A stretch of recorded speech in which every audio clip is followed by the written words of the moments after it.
Imagine the pure joy sweeping across East Africa in the early 1960s. After decades of colonial rule, Great Britain was handing over political power, and the celebrations were massive. This regional liberation started gaining real momentum when Tanganyika successfully claimed its sovereignty in 1961.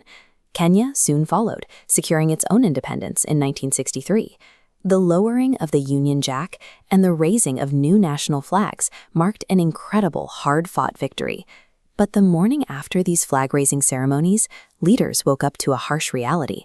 The celebrations were over, and it was time to actually govern. They quickly discovered that the British did not leave behind fully developed, self-sustaining nations.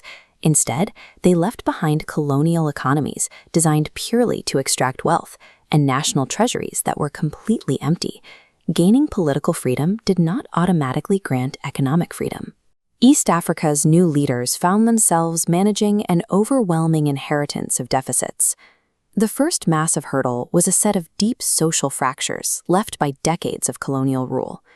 This stark bar chart shows the severe shortage of highly educated African professionals compared to the total population at independence. Colonial education trained mostly low-level clerks, leaving states with virtually no local doctors, engineers, or civil servants. For the millions living outside the major capital cities, healthcare was almost non-existent.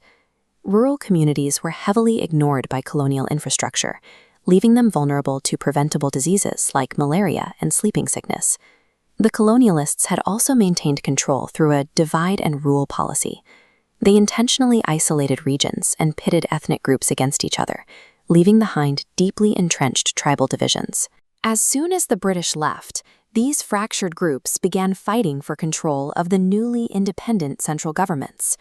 We see the ultimate consequence of this inherited tension in the 1966 Uganda crisis, a violent political clash that tore through the young nation. Prime Minister Milton Obote's central government collided directly with the powerful Buganda kingdom, led by Kabaka Mutesa II, who demanded greater regional autonomy. A newly independent state cannot easily build a functioning modern economy when its population is battling disease, lacks higher education, and is pushed into civil conflict by inherited arbitrary borders.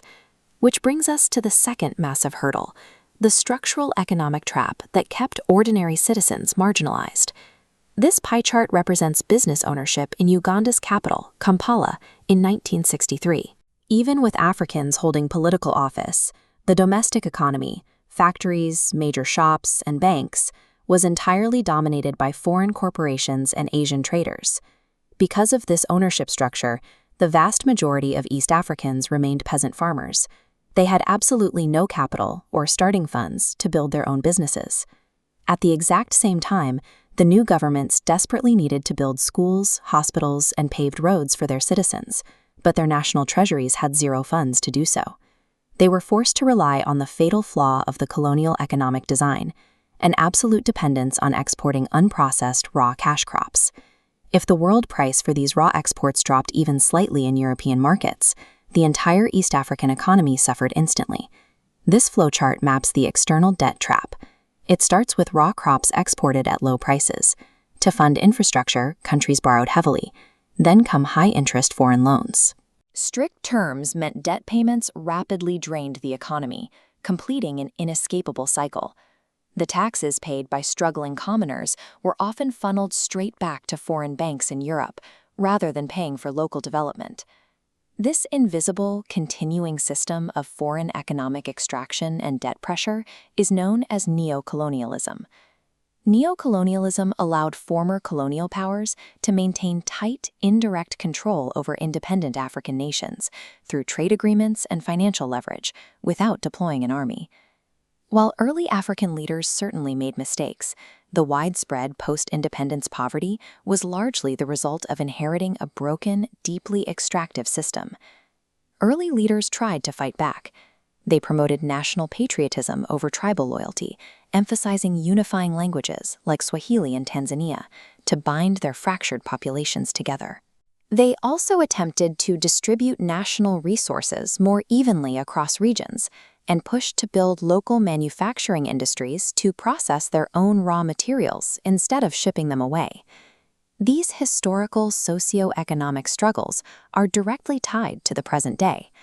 Modern East African states are still actively working to overcome the weight of massive external debt and build necessary infrastructure.